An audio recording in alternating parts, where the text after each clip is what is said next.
2025 সালের হজ উপলক্ষে সৌদি আরবে বিশাল প্রস্তুতি নেওয়া হচ্ছে। বাংলাদেশ সরকারের পক্ষ থেকেও কিন্তু ইতিমধ্যে প্রস্তুতি সম্পন্ন করছে। তো 40,000-এরও অধিক ভিসা ইতিমধ্যেই যে সম্পন্ন হয়েছে। বাড়ি ভাড়া করা, এছাড়াও পরিবহন ব্যবস্থা, হাজিদের যে সুস্বাস্থ্য এবং চিকিৎসার জন্য যে ক্লিনিক ব্যবস্থা এবং হাজিদের দেখভাল করার জন্য ভলেন্টিয়ার টিম, এছাড়াও যে হাজিদের যে স্বাস্থ্যকর খাবারের জন্য সবকিছু ব্যবস্থা করেছেন সৌদি আরবে।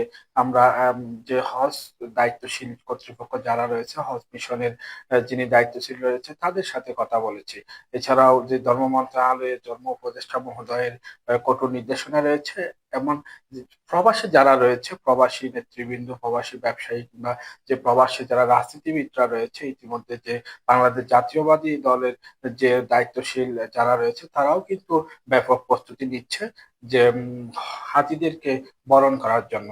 তো আগামী 29শে এপ্রিল যে এখানকার যারা দায়িত্ব রয়েছেন, যে রাষ্ট্রদূত মহোদয় এবং জিদ্দা কনসালটেন্ট মহোদয়, তারাও কিন্তু হাজিদের বরণ করার জন্য প্রস্তুতি নিচ্ছেন। তো আমার সাথে রয়েছেন যে মক্কা প্রবাসী বিএনপি নেতা এবং বিএনপির যে দায়িত্বশীল আবুল কালামের সাথে একটু কথা বলবো, তারা যাতে যে প্রবাসীদের পক্ষ থেকে এবং তাদের রাজনৈতিক অঙ্গন থেকে তারা কি ব্যবস্থা নিচ্ছেন আমাদেরকে যদি একটু জানাতেন। আপনি যদি আমাদেরকে জানাতেন যে আপনারা কি প্রস্তুতি নিচ্ছেন হাজিদেরকে বরণ করার জন্য, যদি আমাদেরকে একটু জানাতেন। আলহামদুলিল্লাহ, আমরা এই প্রবাসে বাংলাদেশের হাজিদের যে আমরা বরণ করার জন্য আমরা আমাদের সিনিয়র নেতৃবৃন্দরা আছেন। আমি পবিত্র মক্কা নগরীতে আছি। আমি এই পবিত্র মক্কা নগরীতে দীর্ঘ অনেক দিন যাবৎ আছি ব্যবসা হিসেবে, কিন্তু দলগত হিসেবে আমি বর্তমান মক্কা প্রাদেশিক বিএনপির দায়িত্ব হিসেবে, সভাপতি হিসেবে আছি। কিন্তু আমাদের যারা সিনিয়র নেতৃবৃন্দ আছে, আমাদের সৌদি আরবে যিনি দায়িত্ব দিচ্ছেন, আমাদের chain of command, high command থেকে ওনার জানাদেরকে দায়িত্ব দিচ্ছেন। আন্তর্জাতিক বিষয় সম্পাদক আছেন আহমদ আলী মুকিব সাহেব। তারপরে আছেন আমাদের জাতীয় নির্বাহী কমিটির অন্যতম সদস্য আলহাজ আব্দুর রহমান সাহেব আছেন। আমরা চাই সবাই মিলেমিশে একসাথে আমরা দলের মাধ্যমে দলের যেন শুভাকাঙ্ক্ষী যারা আছেন সকলকে নিয়ে আমরা হাজিদের সেবা দেওয়ার জন্য অবশ্যই আমরা বদ্ধপরিকর, এবং আমরা সর্বোচ্চ চেষ্টা করে যাব আমরা কিভাবে হাজিদেরকে একদম হাজি আসা থেকে যাওয়া পর্যন্ত সর্বশেষ তাদের কল্যাণমুখী আমরা যা করণীয় তাই আমরা ইনশাল্লাহ করার চেষ্টা করব। আমাদের যারা সিনিয়র হাইকমান্ড যারা আছে তারাও আমাদেরকে সেই নির্দেশ দিয়েছেন। তারেক রহমানের নির্দেশে আমরা হাজিদের সেবামূলক যা যা করণীয় তাই আমরা ইনশাল্লাহ করে যাবো। ইনশাল্লাহ সে আশাবাদ আমরা ব্যক্ত করি।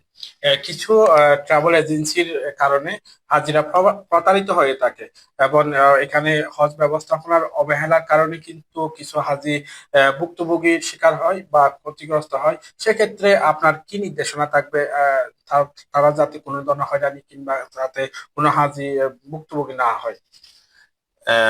আপনি ভালো একটি প্রশ্ন করেছেন।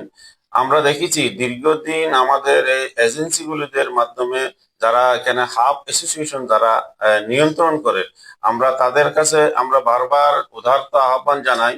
ওনারা বলে আমরা হাজিদের এজেন্সির যে মালিকেরা যে হাজিদের যদি অন্যায় এবং খেদমত না দেয় তাদের বিরুদ্ধে আমরা নিশ্চয়ই তাদের শাস্তিমূলক তাদের ব্যবস্থা নেব। কিন্তু আসলে আমরা আদৌ এই পর্যন্ত দেখি নাই হাবের মাধ্যমে কেউ এরকম তাদের শাস্তিমূলক দায় দায়িত্ব নিচে বলে আমার মনে হয় না।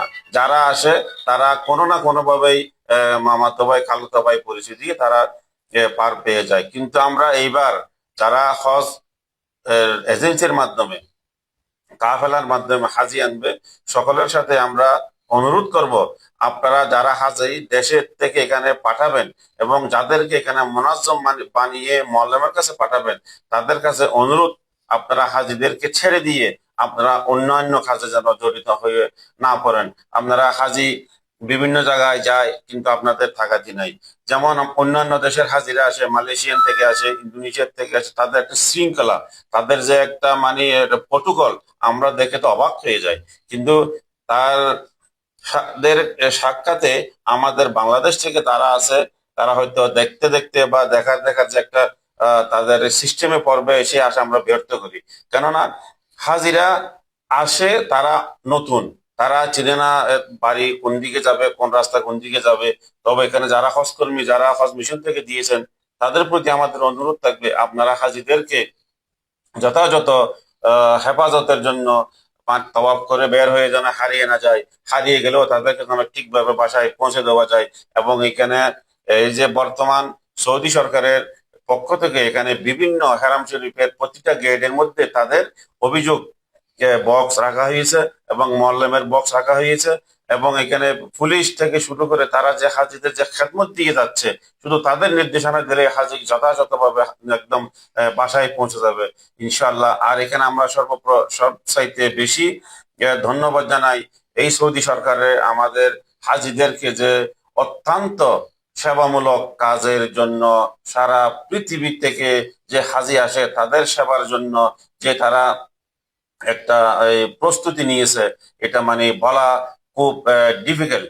কারণ তারা লক্ষ লক্ষ হাজিদেরকে যে খেদমত করে যাচ্ছেন, সেই জন্য আমি এই দেশের যারা পুলিশ, হজ কর্মকর্তা, যারা মোয়াল্লেম আছে, হ্যাঁ, এবং যারা এখানে স্বেচ্ছাসেবক আছে, সবাইকে আমি ধন্যবাদ জানাই এবং তাদেরকে আমরা বাংলাদেশের পক্ষ থেকে এই সৌদি গভর্নমেন্টদেরকে আমরা আন্তরিকভাবে শুভেচ্ছা জ্ঞাপন করছি।